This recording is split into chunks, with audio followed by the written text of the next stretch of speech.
Yes, students, now we will do worksheet 9 and this is the last worksheet of this unit. Clear? So, what you will do in this worksheet? Simplify the following numerical expression.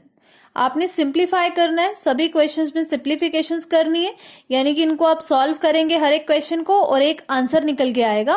That means कि आपको क्या करना है, simplify करना है, उसको easiest बनाना है. ठीक है, उसकी वैल्यू फाइंड आउट करनी है. तो यहाँ पे वर्ड लिखा है बेटे numerical expression. Now what do you mean by numerical expression? आपने क्लास 5 में पढ़ा था न्यूमेरिकल एक्सप्रेशन कि जब भी किसी एक क्वेश्चन में एक से ज्यादा ऑपरेशंस का इस्तेमाल हो उसको कहा जाता है एक्सप्रेशन.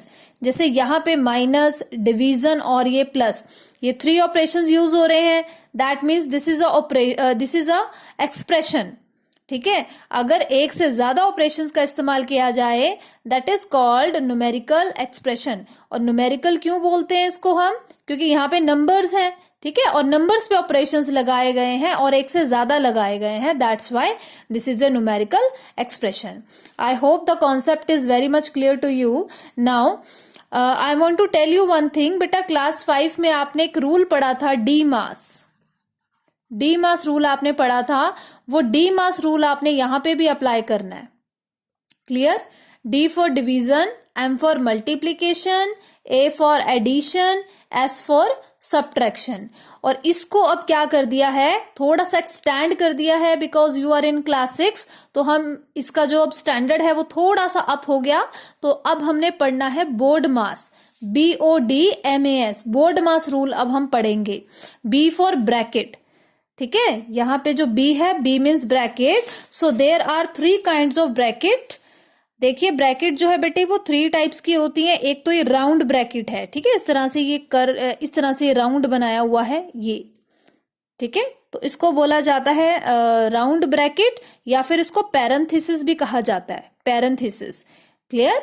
और उसके बाद जो नेक्स्ट ब्रैकेट आती है आपकी वो है कर्ली ब्रैकेट. कुछ इस तरह से ये कर्ल बनाया गया है और ये, ठीक है, और यहां से इसको इस तरह से और ये ऐसे.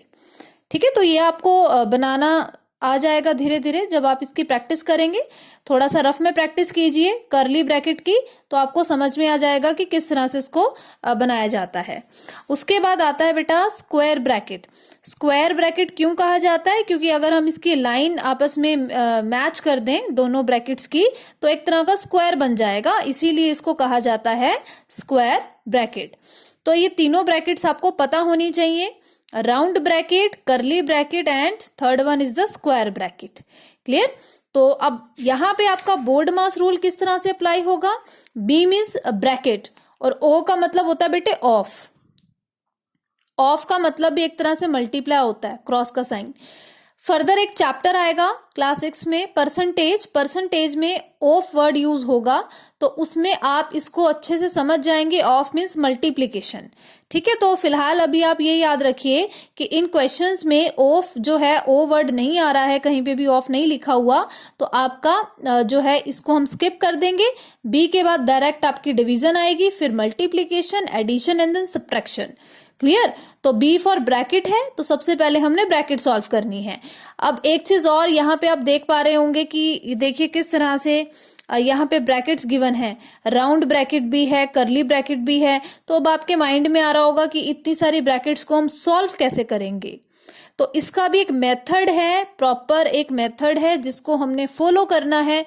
सो I will solve each and every question in this video. ठीक है, हर एक क्वेश्चन को मैं सॉल्व करूंगी सो डैट कि आपका पूरा कॉन्सेप्ट जो है वो अच्छे से क्लियर हो जाए. और इस वीडियो को बेटा बहुत ध्यान से देखना है, एक एक क्वेश्चन को मैं समझाऊंगी और हर एक स्टेप आपने ध्यान से देखना है. ठीक है, कुछ भी स्किप नहीं करना. तो यहाँ पे मेरे पास बोर्ड मास रूल है. B for bracket, O for of, D for division, M for multiplication, A for addition, S for subtraction. तो इसको आपने याद रखना है. पहले क्या था? DMAS. ठीक है, पहले आपका डी मास था, अब ये है board mass. Clear? So now see the first question. इसको हम सॉल्व कैसे करेंगे? 25 प्लस 14 डिवाइड 5 माइनस 3. ठीक है, तो जहां पे बात आ जाती है ब्रैकेट की, तो सबसे पहले हमने ब्रैकेट को सॉल्व करना है. तो बोर्ड मास अपने माइंड में रखेंगे, यहाँ पे लिख लेंगे साइड में, ठीक है, और उसी के अकॉर्डिंग आपने क्वेश्चंस को सॉल्व करना है। जो ऑपरेशन जो बोर्ड मास में पहला वर्ड लिखा होगा उसी के अकॉर्डिंग आपने उस ऑपरेशन को सॉल्व करना है। तो यहाँ ब्रैकेट सॉल्व होगी। अब ब्रैकेट में आपका प्लस है, माइनस है या कुछ भी है, कोई फर्क नहीं पड़ता, लेकिन आपको ब्रैकेट पहले सॉल्व करनी है।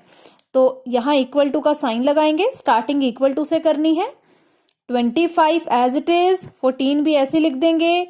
हमें पहले ब्रैकेट को सॉल्व करना है। 5 - 3 this is 2। Clear? 5 - 3 this is 2। अब हम क्या करेंगे, प्लस और डिवीजन में पहले कौन आ रहा है? ऑब्वियसली डी आ रहा है ना, डिवीजन होएगी पहले, एडिशन बाद में, ठीक है। बोर्ड मास में स्पेलिंग के अकॉर्डिंग चलेंगे इस तरह से, पहले डी आ रहा है और ए क्या है, बाद में है। तो अब हम यहाँ पे क्या करेंगे, डिवीजन करते हैं। तो अगर आप 14 को 2 से डिवाइड करोगे तो हमें अच्छे से पता है 7 पे डिवाइड हो जाएगा, and if you add it you will get 32। Clear? 25 + 7 this become 32। तो इस तरह से आपने सॉल्व करना है। Now see the second one, 3 - 5 - 6 divided by 3। ध्यान से देखेंगे, ब्रैकेट को पहले सॉल्व करना है। According to BODMAS rule we have to solve the bracket. अब ब्रैकेट में भी बेटे 2 ऑपरेशंस लगाए गए हैं, ठीक है, ब्रैकेट में भी 2 ऑपरेशंस हैं। तो अब इसमें भी आप बोर्ड मास लगाएंगे, यानी कि ब्रैकेट के अंदर अब आपका डी मास रूल लगेगा, ठीक है। ब्रैकेट के अंदर अब आपका डी मास रूल लगेगा। तो ब्रैकेट में अब आगे आपने क्या करनी है, सबसे पहले डिवीजन। सब्ट्रैक्शन तो बिल्कुल लास्ट में है, डिवीजन पहले है, तो आप डिवीजन पहले करेंगे, ठीक है। 3 minus bracket 5 as it is, minus भी ऐसे कैसे लगाना है, इतने पार्ट को बस सॉल्व करना है, और ये वाला पार्ट आपका पूरा ऐसे ही लिखा जाएगा। क्लियर? तो 6 divided by 3, so this become 2, और ब्रैकेट बंद, और इक्वल का साइन जरूर लगाएंगे। क्लियर? सो 3 - 5 में से 2 गए, दिस इज 3। अब आपने इसको सॉल्व कर दिया और एक आंसर निकाल दिया, दिस इज 3। तो यहां पे आपकी ब्रैकेट क्या हो जाएगी, फिनिश हो जाएगी। अब आप ब्रैकेट नहीं लगाओगे। क्लियर? जब आपने इसको सॉल्व कर दिया, एक ही ऑपरेशन है, और उस एक ऑपरेशन के बाद आपने उसको जब सॉल्व किया तो एक आंसर आया, तो उसको आपने ब्रैकेट में नहीं रखना, ठीक है, ब्रैकेट आपकी फिनिश हो गई। अब ये देखिए 3 - 3 this become 0। Clear? Likewise see the third question.